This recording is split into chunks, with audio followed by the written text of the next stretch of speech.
Welcome to Sundays with Us. We hope you've been enjoying our weekly online program with your family. Let us begin today's show with a message from our National Council President, Al-Karim Alidina. My fellow Jamaati members, Yali Madat, I hope and pray that all of you and your families continue to be well. This week, we have seen continued protests and expressions of grief and frustration throughout our country, sparked most recently by the untimely and unnecessary death of George Floyd, but also of others in recent times because of underlying concerns around racism and social justice in our country. These current events have challenged all of us to be more self-reflective about how we can help create a more just and equitable society. On behalf of the Jamaati institutions, I want also to acknowledge the many Jamaati members who have reached out in various ways to express their thoughts and concerns regarding the current troubling times in our country. So many Jamaati members are involved in their own ways in helping to recognize and alleviate the heartache around us at this time. And as a Jamaat, we are fortunate to have the desire among so many of us to put our faith into positive action. As Muslims, we believe in the interconnectedness of all human beings, stemming from the creation of a single soul by our Creator. So it is unacceptable to us that any one group be marginalized. Our value system requires us to continuously engage with and contribute positively to the wider communities in which we live. But as we do that, we need to ensure self-awareness and reflection of any conscious and unconscious biases that we may have ourselves. Our faith embraces pluralism, celebrates diversity, and rejects racism and bigotry. As we reflect about the future, we may want to consider what opportunities each of us has around us to put our faith into action in our daily lives. One effective way of doing this may be through individual-to-individual dialogue that is conducted respectfully and with open minds. Dialogue is one of the best tools we have to better learn about and understand the current situation and to be positive forces of change in our society. My family and I have engaged in many such conversations over this past week about the current state of our country, which has helped us to better understand the situation, appreciate different perspectives, including on how to positively engage ourselves. As a Jamaat, we should be unwavering in our commitment to fully aspire to the core values that underpin our community. Fully embrace pluralism, respect for dignity of all human lives, and enabling those who are marginalized to improve the quality of their lives. As we aspire to live up to these values to the best of our ability, let us take inspiration from the work of Maulana Hazrat Imam. The Global Center for Pluralism in Ottawa, Canada, stands as a particularly strong and relevant guiding light in the current context. Founded by Maulana Hazrat Imam in partnership with the Government of Canada, the Centre's vision is a world where human differences are valued and diverse societies thrive. The Global Center for Pluralism is our institutional response to assist in building a just civil society and to strengthen governments to engage in pluralism. In speaking about the center, Maulana Hazrat Imam said, and I quote, "My interest in launching the Global Center for Pluralism reflected my sense that there was yet no institution dedicated to the question of diversity in our world." Unquote. The work of the Global Center for Pluralism is very much accessible to all of us. And as we look for self-reflection during this time, Many of the resources we find on the center's website will help us sharpen our thinking. In particular, I would like to draw your attention to the Pluralism in Practice section under the What We Do menu of the website. There, you will find materials that are particularly relevant in today's context. In addition to this, the Center recently launched a new digital initiative that explores the impacts of the current global pandemic from the perspective of pluralism. It shares unique insights from thought leaders and people working at the grassroots level who are operating at the nexus between pluralism and the pandemic. All of these resources can be found at www.pluralism.ca.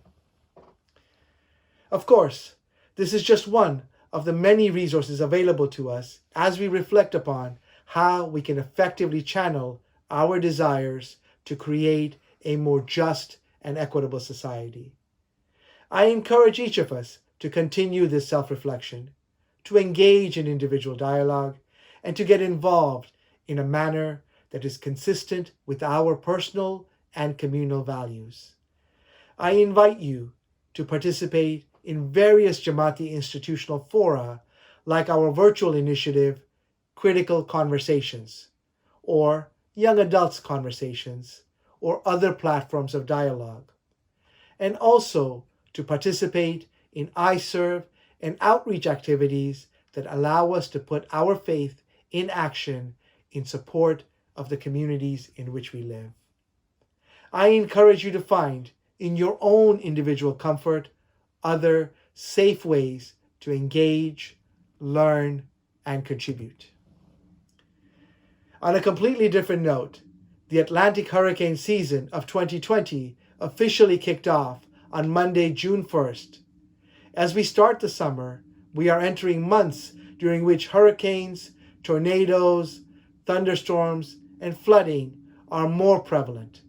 It's important for all of us to remember that natural disasters can happen at any time, anywhere, to anyone.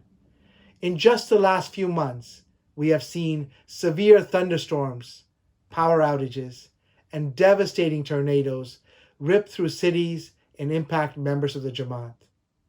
In today's telecast, we will hear from Jamaati members who have been directly impacted by natural disasters and never thought it could happen to them. During natural disasters, Focus USA and our disaster management team work hand in hand with local authorities and our Jamaati volunteers to provide support and aid to our Jamaat and the affected communities. I urge the Jamaat to take the time as a family to plan ahead by making a family emergency plan, staying informed by signing up for your local area emergency alerts, and being prepared by having a disaster emergency kit. Additional detailed information on this and much more on what we can all do to prepare for natural disasters is available on the focus-usa.org website. I also want to take this opportunity to highlight the amazing work of the disaster management team volunteers across the country who actively monitor natural disasters and other events that may impact the safety and security of our Jamaat. In such events, these dedicated volunteers work with local and national leadership as well as local governmental agencies to proactively communicate relevant information to the Jamaat via emergency alert text messages. Since the COVID-19 pandemic started, the disaster management volunteers have made thousands of calls to individual Jamaati members to proactively ensure they are safe and healthy and to offer support if any was needed. We are indeed blessed to have such dedicated volunteers, most of whom continue to do tremendous work quietly and without seeking any recognition. Of course, we have such dedicated volunteers in all areas of work, and in the coming weeks, we hope to highlight many more.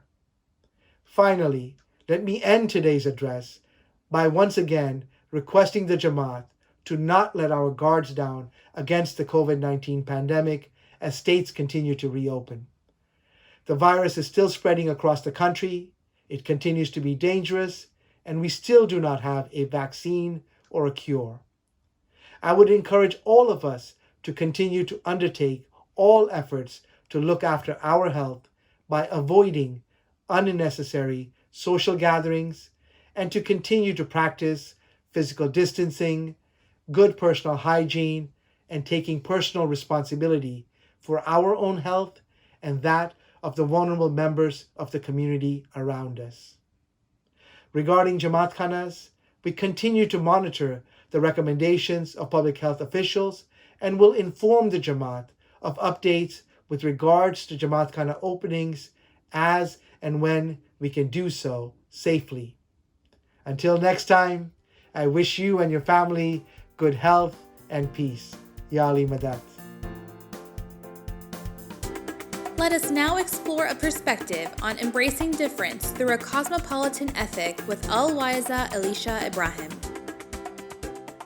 Bismillahirrahmanirrahim. Graduation. It's the time of year that some of us have looked most forward to. A time to celebrate all of our achievements as we realize our hopes, dreams, and aspirations for the future. A time when we get together with our friends and family to celebrate these achievements, putting on the ceremonial cap and gown as a symbol of pride, hard work, and dedication. We did it. But this year, graduation looks a little different.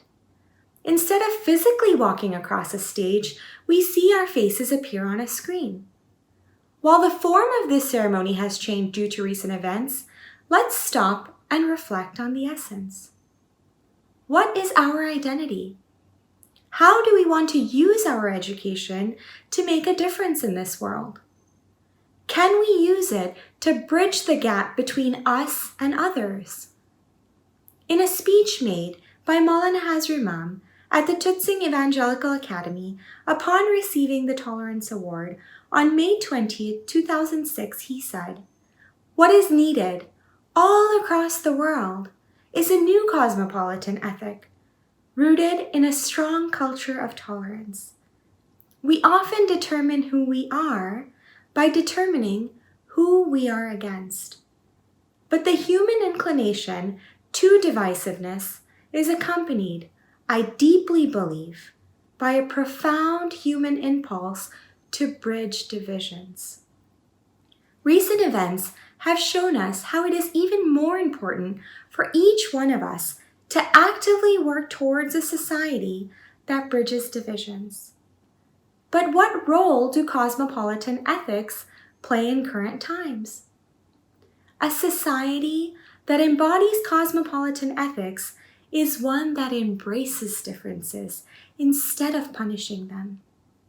Some of us may be familiar with or recently heard the term structural racism.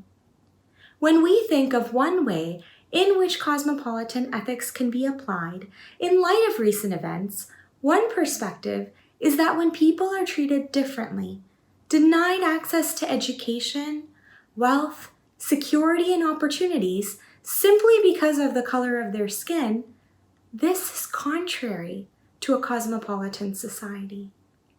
A cosmopolitan society is one that seeks to restore justice, restore humanity, restore dignity for every individual, regardless of their skin color, their wealth, their status in society.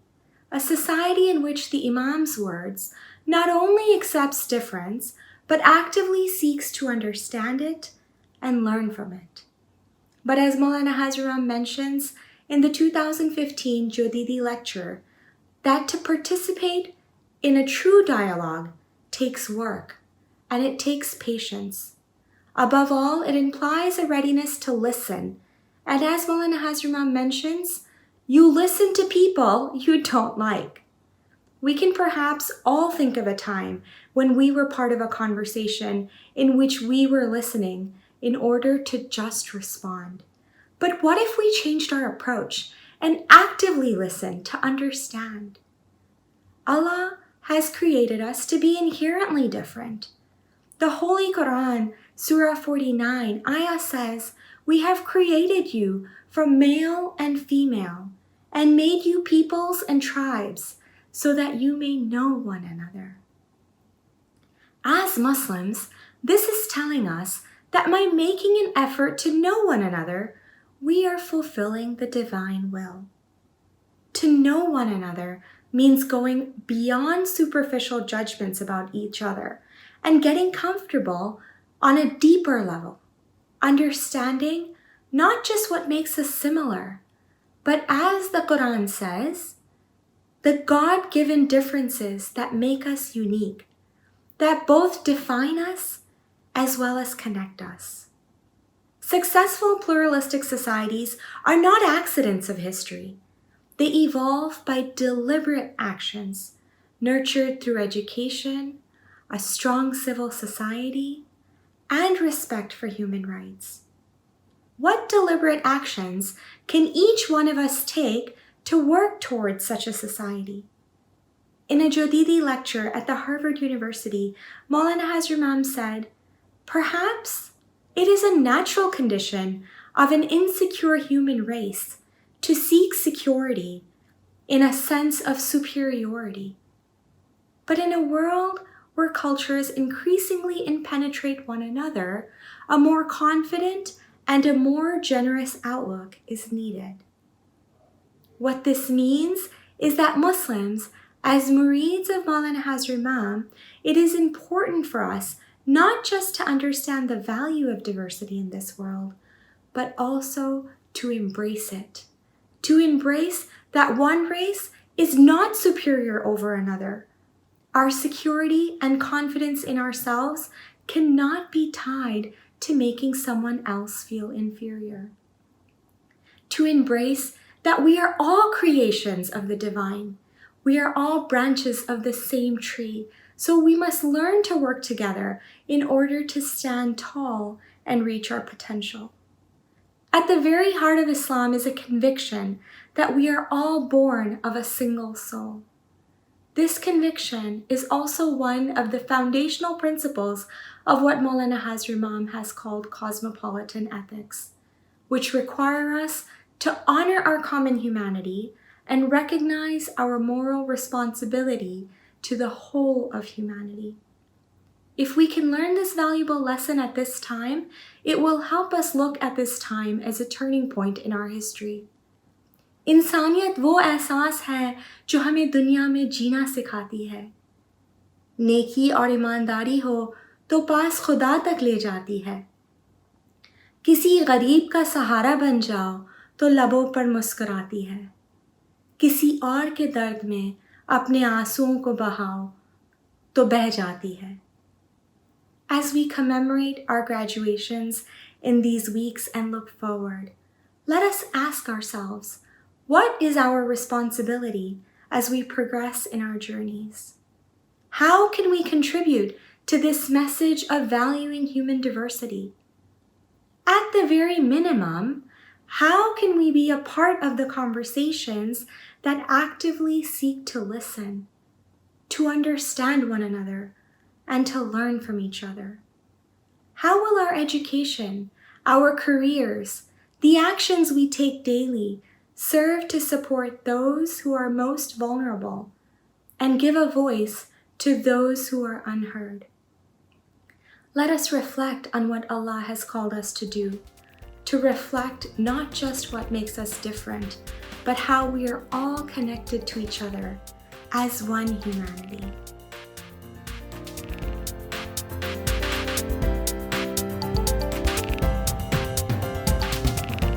In 2006, Maulana Hazrat Imam announced the establishment of the Global Center for Pluralism in Canada. Shortly after, he sat down with Peter Mansbridge of CBC to discuss global issues. Here are some selected clips from that interview.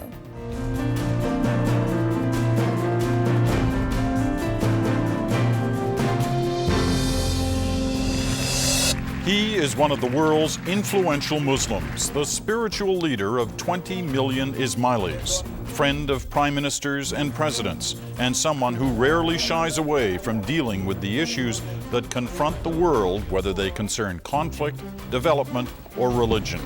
This week, to talk about all of them, he's our guest. Hello, I'm Peter Mansbridge. One-on-one today with His Highness, the Aga Khan. You must love Canada. You keep coming back here. I do. What is the quality that you most admire about this country? I think a number of qualities. First of all, a pluralist society that has invested in building pluralism, where communities from all different backgrounds, faiths, are happy. A modern country that deals with modern issues, not running away from them, dealing with the tough ones, and a global commitment to values, to Canadian values, which I think are very important.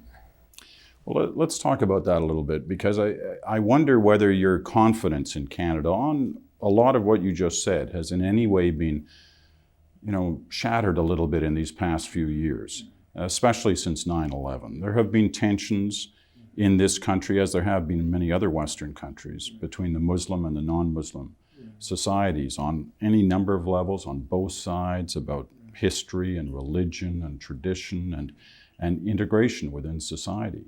How much has that concerned you?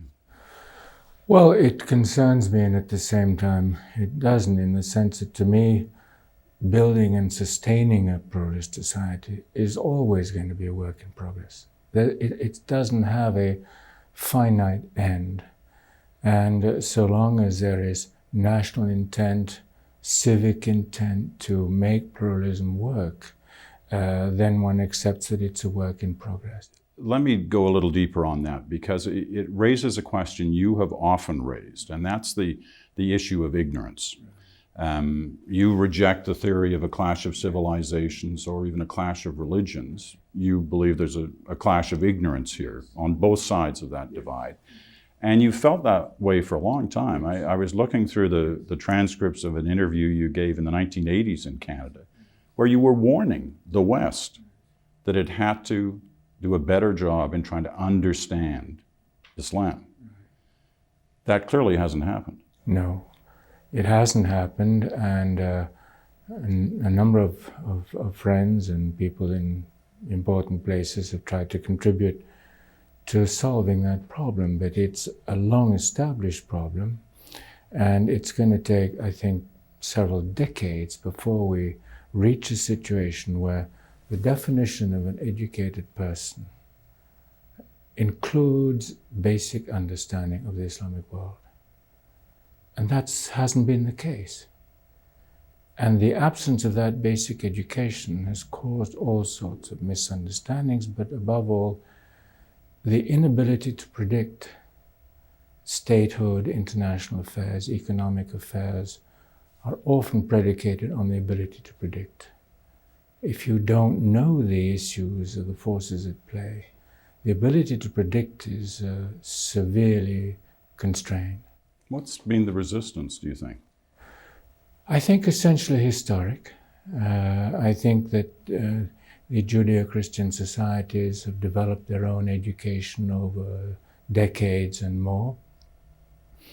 And basic knowledge on the Islamic world has simply been absent. And if you look at what was required education in the 80s, for example, I was a student in the US. Basic education on the Islamic world was absent, even on general courses on the humanities, for example. Is this a one-sided clash of ignorance? I mean... No, I think there's ignorance on both sides. And I think very often there's confusion. I think more and more there's been confusion between, for example, religion and civilization. And that's introducing instability in the discussion, frankly.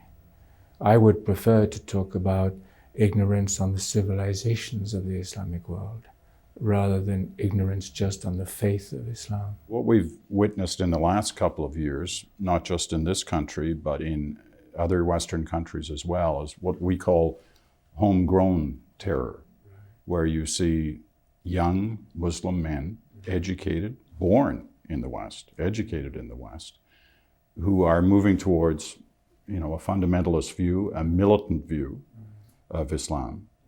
Why is that happening? Well, there is, without any doubt, a growing sense amongst Muslim communities around the world that there are forces at play that it doesn't control, but which does view the Muslim world with, let's say, unhappiness or more.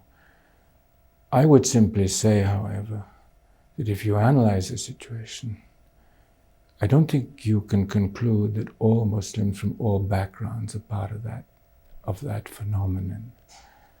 Secondly, if you go back and look at that, you will find that a lot of the causes of those communities are people where there's a long-standing unresolved political crisis. It's very, very risky, I think, to interpret these situations as being specific to the faith of Islam. It is specific to peoples, sometimes ethnic groups, but it's not specific to the faith of Islam. Well, that must really concern you.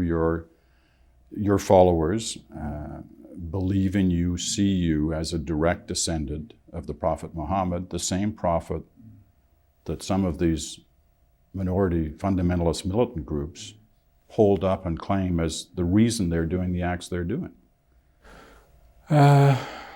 Again, I think one has to go back and say, what is the cause of this situation? With all due respect, if you look at the crisis in the Middle East, that crisis was born at the end of the First World War. The crisis in Kashmir was born through the freedom of the Indian continent. These are political issues originally. They're not religious issues. You can't attribute the faith of Islam to them. I think the second point I would make is this tendency to generalize Islam. There are many different interpretations of Islam. As a Muslim, if I said to you that I didn't recognize the difference between a Greek Orthodox or a Russian Orthodox or a Protestant or a Catholic, I think you'd say to me, but you don't understand the Christian world. Well, let me reverse that question. I hear you. Who's showing leadership in this world right now in terms of the major global issues? Who do you look to as a leader, whether it's a political leader or not? Right. Who's showing leadership?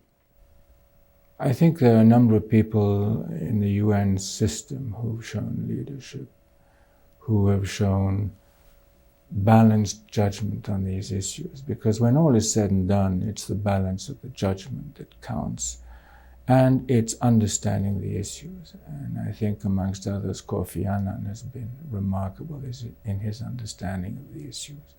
He's also had a team of people around him who are very good. It's quite a condemnation, though, of the political leaders of our generation, that you don't point to one of them, no matter which side of the divide we talked of earlier. Right. You don't see one there? Well, I'm looking more in terms of the regions of Africa, Central Asia, and I'm asking myself within these contexts, who's having the greatest influence?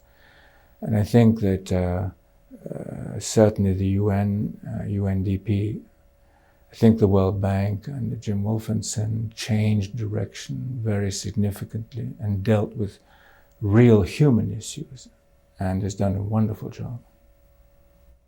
Some people suggest that there's been a movement away in terms of real leadership from governments to almost private foundations, philanthropic organizations, yours being one.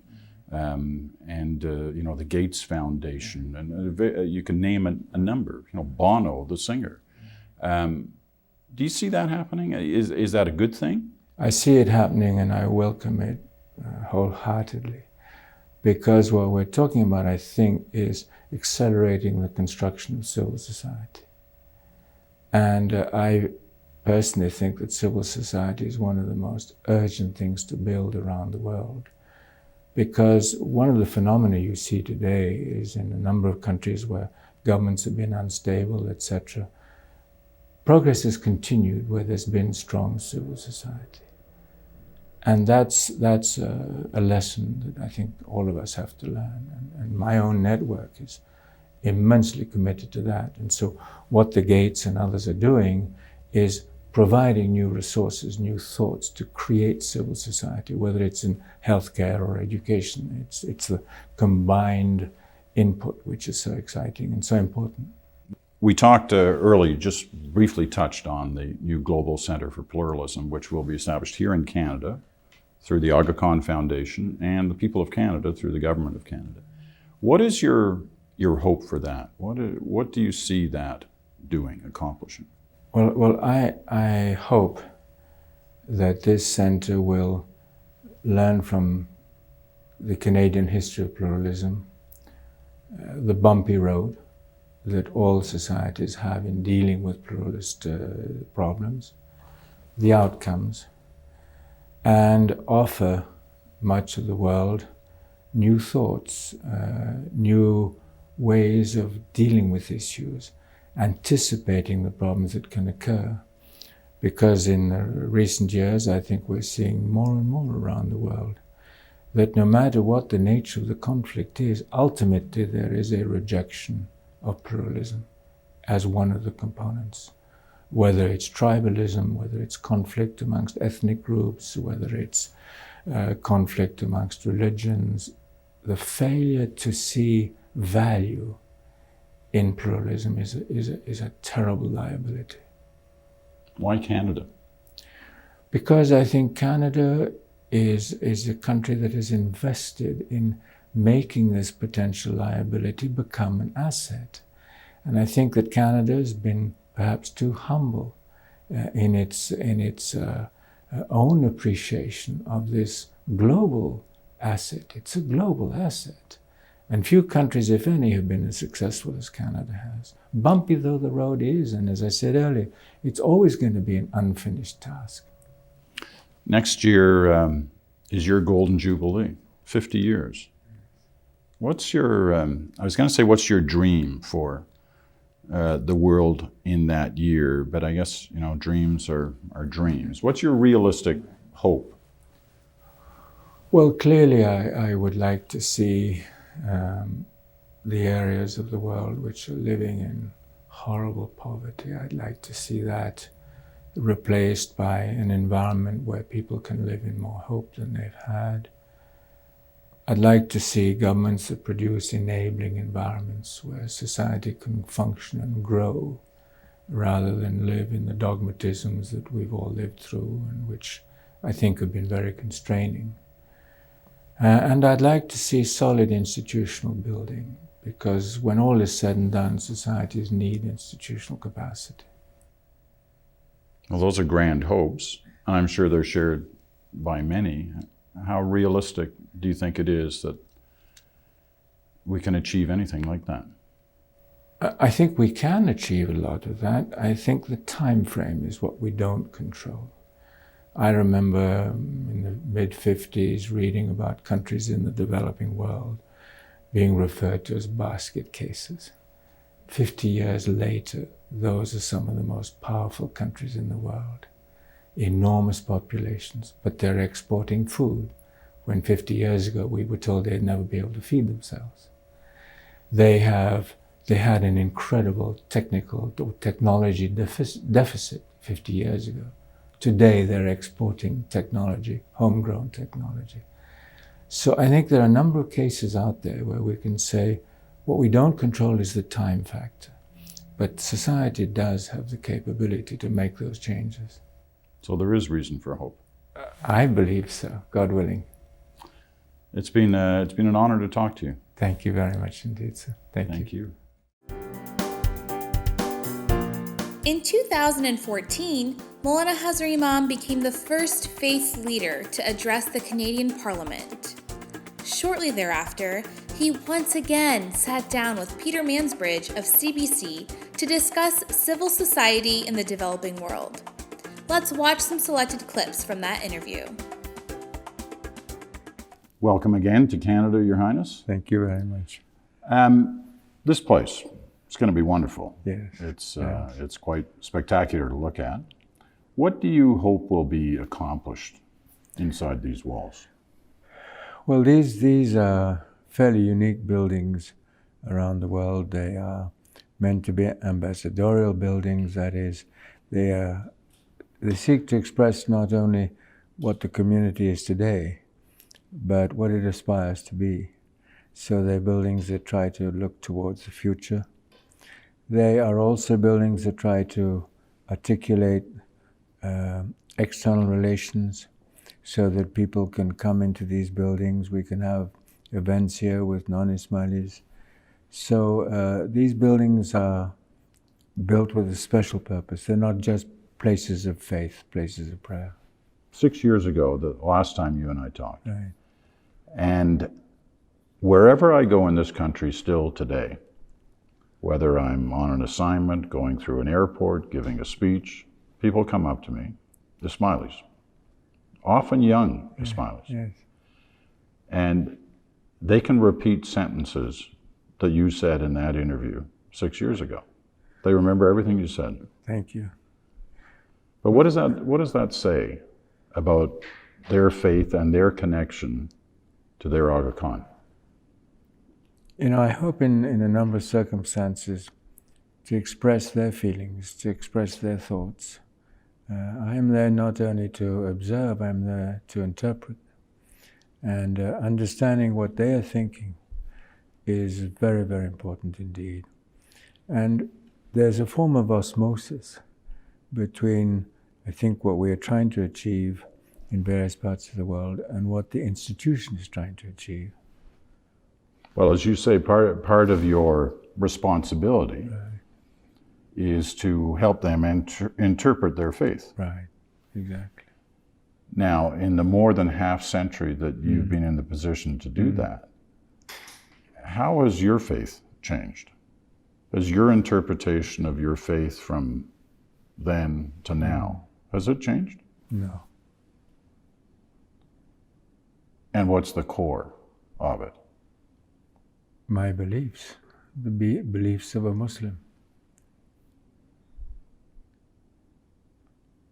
So over all that time, nothing has changed. And I don't mean in a negative way, I just mean in terms of the life experience and how it's shaped your interpretation of the faith. Well, I think what you're doing is you're looking at the interpretation of the faith at the time that you need to make that interpretation. I don't think it changes the essence of your belief. The essence of your belief is there. Pluralism. Yes. Which has become so much a part of your concerns, your beliefs, and what you're trying to achieve. Yes. Well, I think we're seeing around the world, really, every time pluralism fails, in one way or the other, it ends up in conflict. It's either political conflict, or it's tribal conflict, or it's religious conflict. There are many expressions of conflict. But the fact is that if society does not accept pluralism as a basic fundamental value, then the stresses and strains at some stage or the other will come out to the forefront. They will create risk.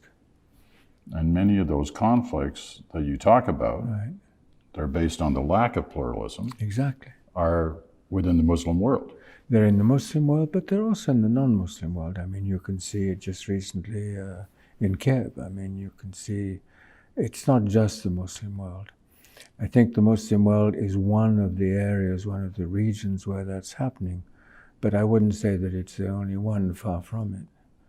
So I don't see this as a Muslim problem. I see it as a global problem.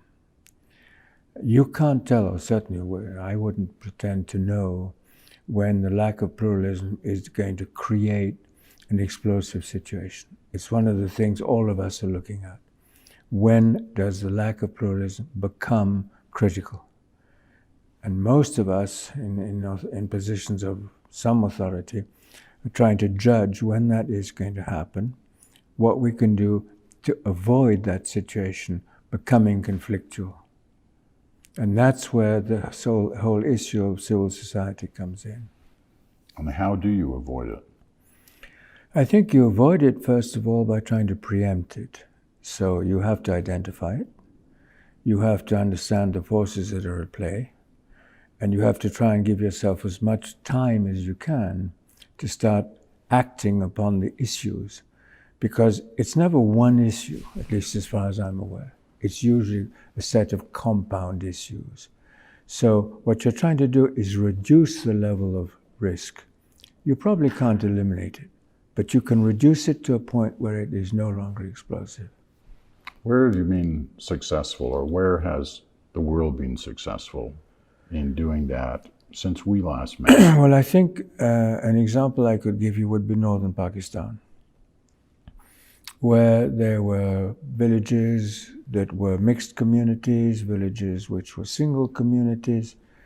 They lived in poverty, they lived in fear, they lived in worry, and therefore the stresses came from the absence of any quality of life.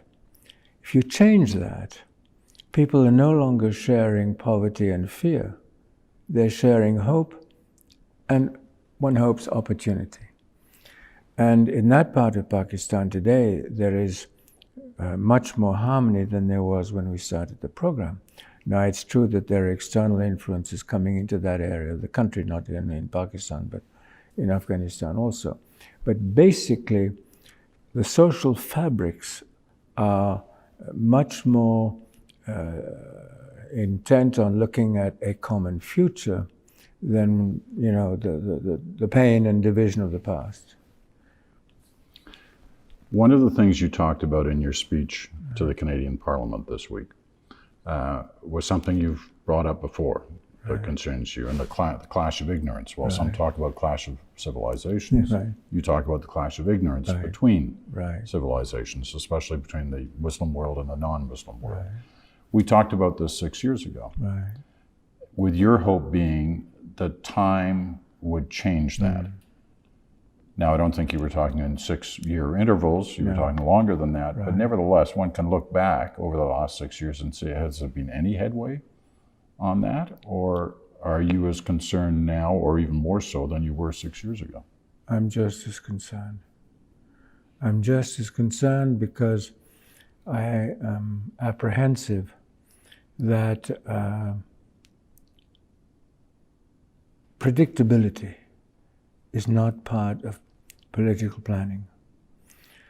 I am fairly convinced that the decision to invade Iraq was not based on an in-depth analysis of what was predictable as to the outcome. And that issue of predictability is very, very important indeed. And you can see it today. I mean, I think it's quite clear that that decision was an erroneous decision, which has had all sorts of consequences in that area and indeed in the whole of the Muslim world. Well, let's talk about some of that. First of all, you mentioned in your speech in Ottawa, and it in some ways it goes right to that Iraq situation. You talked about how there could be times when people felt they were well served even by an autocratic government that would benefit them more than being served by an ineffective democratic government.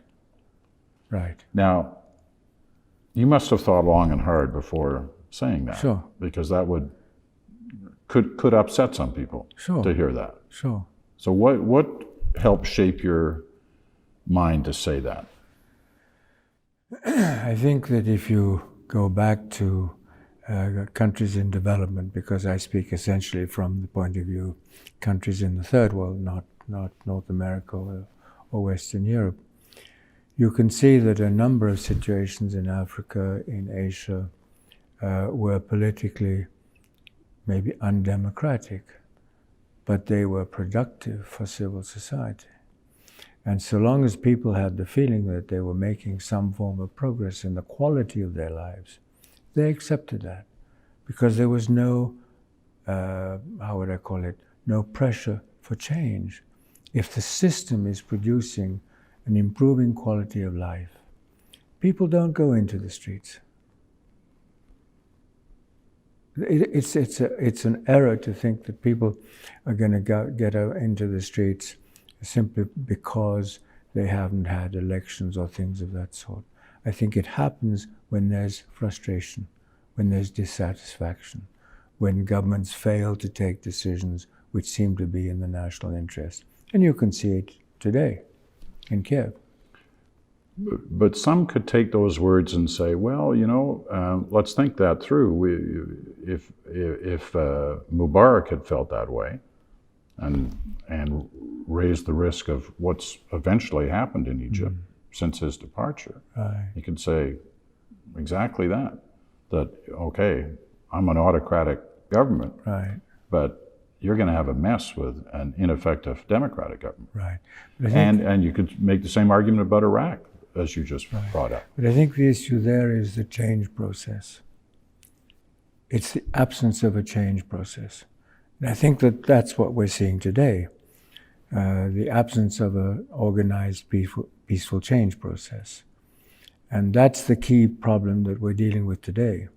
It's civil society which is saying quite clearly, we don't want to live in this context for the next 5, 10, 15 years. So what is the change process?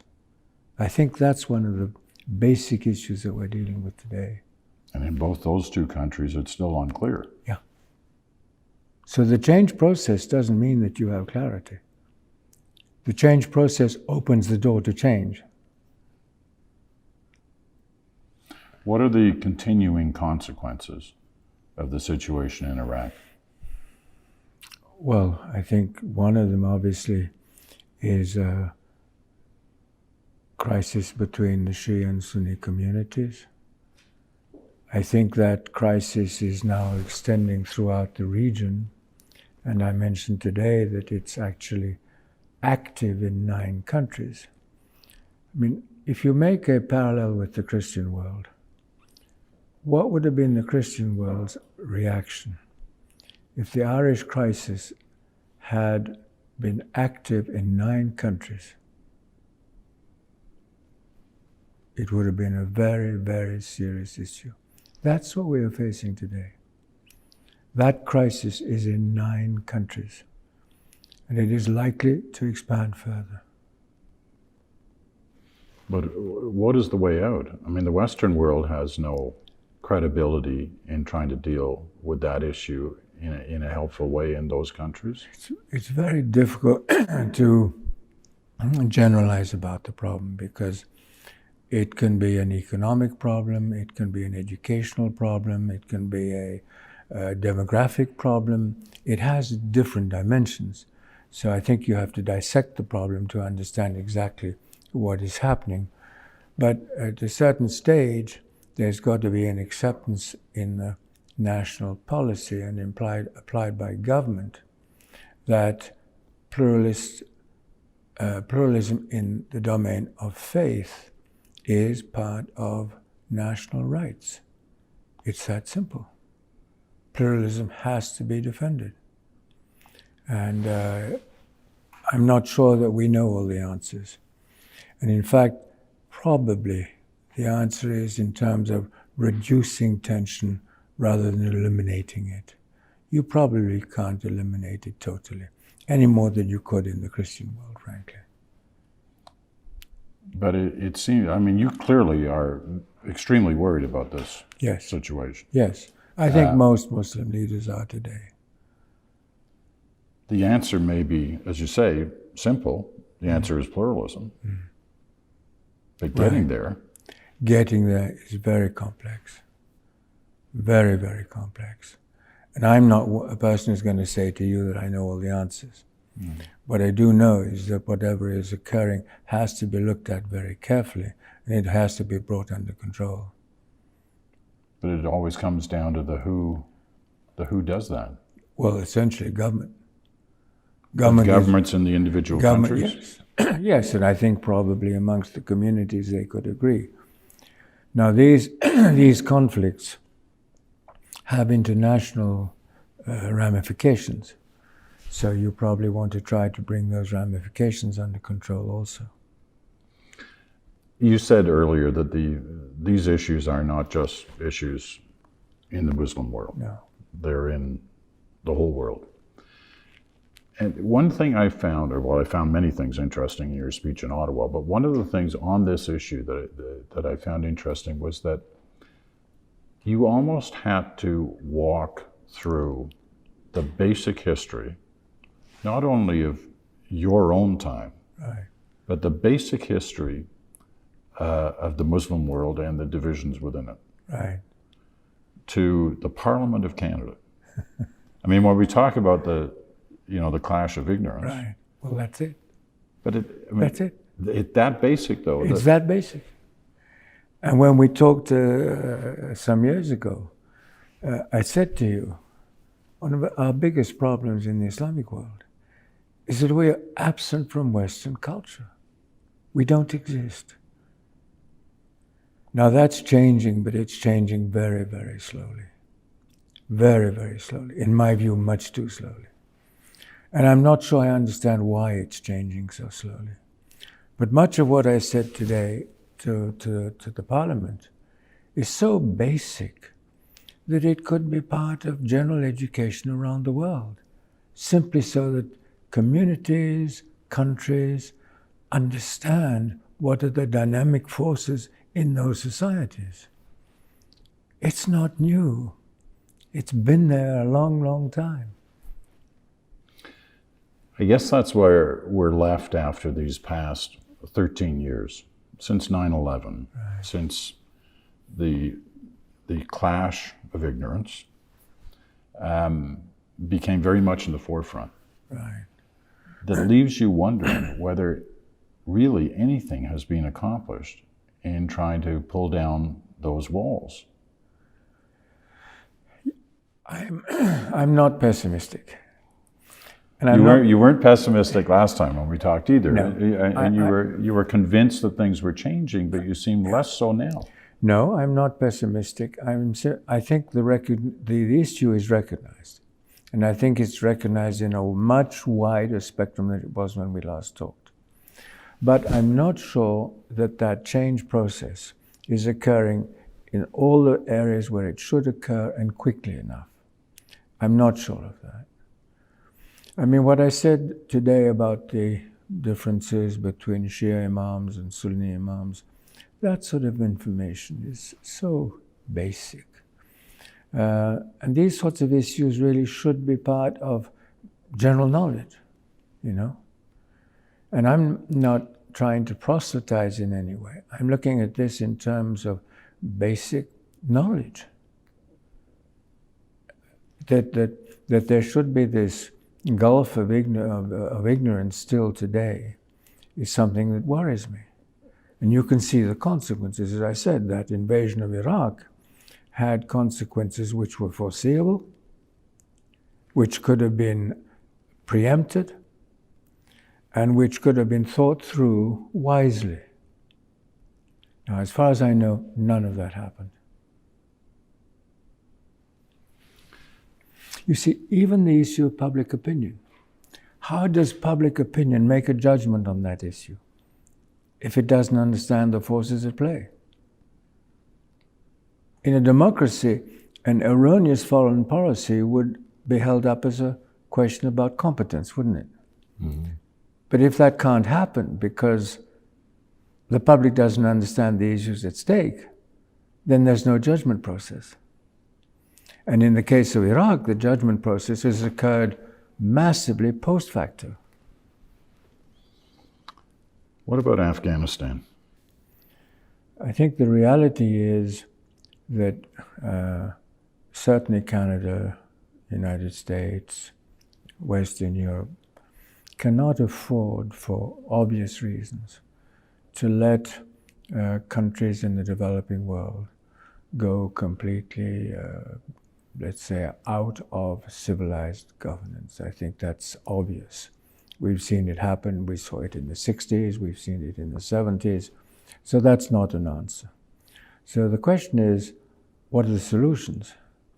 And I think the solution has got to be, we move as quickly as we can, but we also move as effectively as we can, so that these countries of crisis become countries of opportunity, but moving, not paralyzed. If they're moving, then there's an effort that has been made to assist these countries to move forwards. And once they establish their own dynamique, once they have got the momentum in that process, then the population is going to stay with that. They will understand that there's a hope ahead, and they will not want to change that. It's when there is a sense of despair, a sense of fear, a sense of loss of any hope for generations in the future, that people say, well, we've got to change. And I hope that at least in areas of Afghanistan, the efforts that have been made by foreign troops to assist the country will definitely be valued and will produce results. But I'm not going to say that that can be even across the country. That I don't think will be the case. So we're looking at a split Afghanistan. I think we're looking... Best.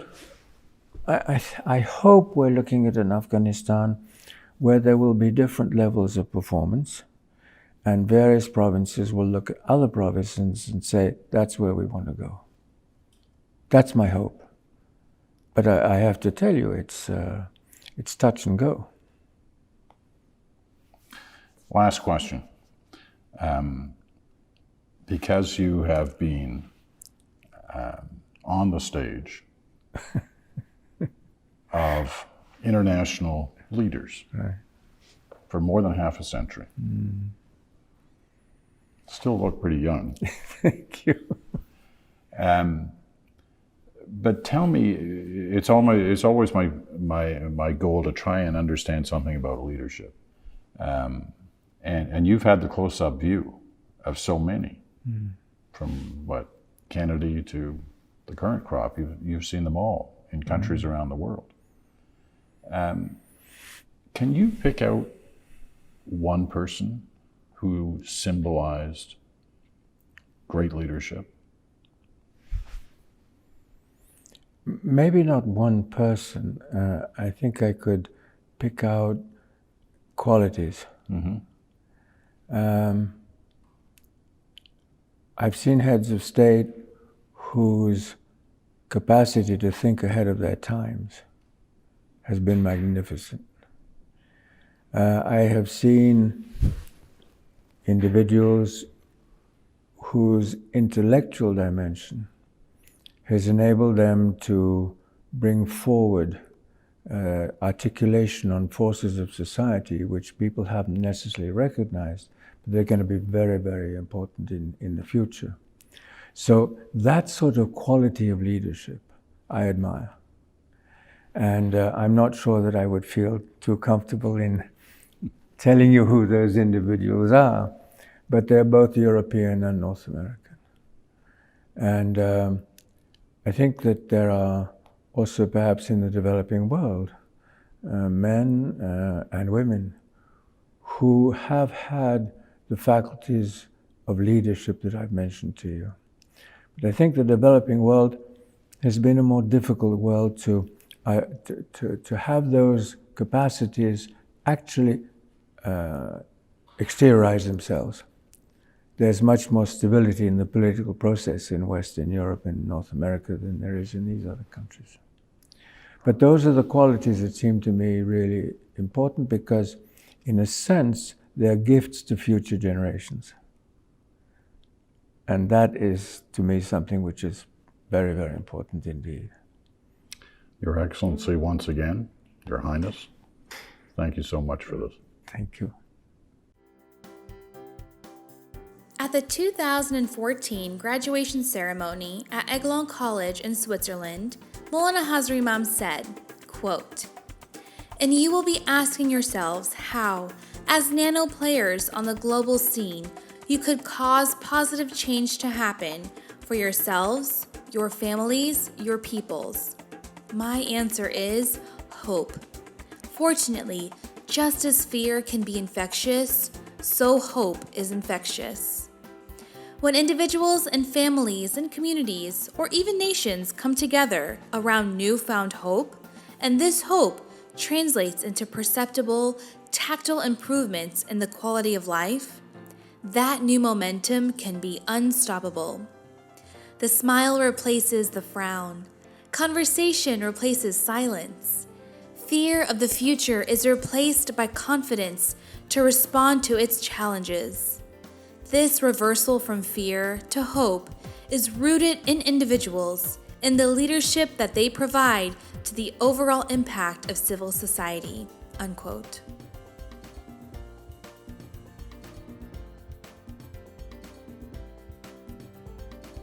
June 1st marked the beginning of the Atlantic hurricane season.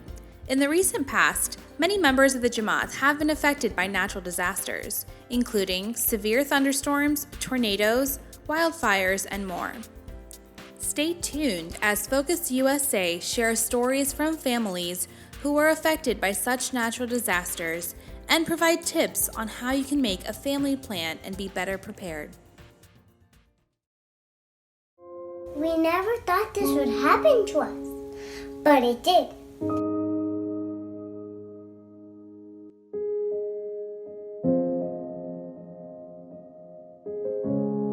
When we came home, there was water in our basement, but some parts of Ellicott City were completely flooded.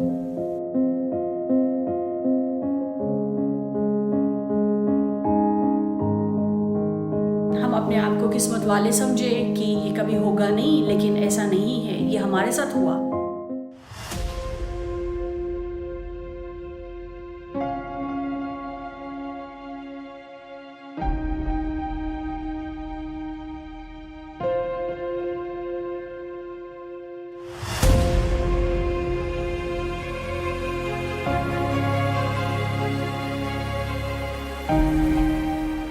When we heard the news report of how Hurricane Harvey making landfall in our area, we were told that we might need to evacuate.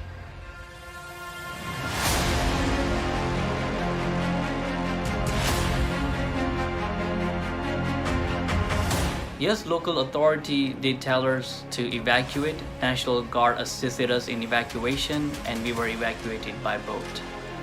Our house was flooded after Hurricane Harvey, about a foot of water, 12 inches of water, just below the power outlet came in our house. We had sheetrock damage, kitchen appliances were damaged, kitchen cabinet were damaged.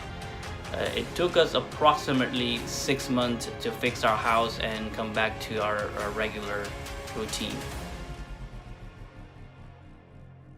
We never thought this would happen to us, but it did.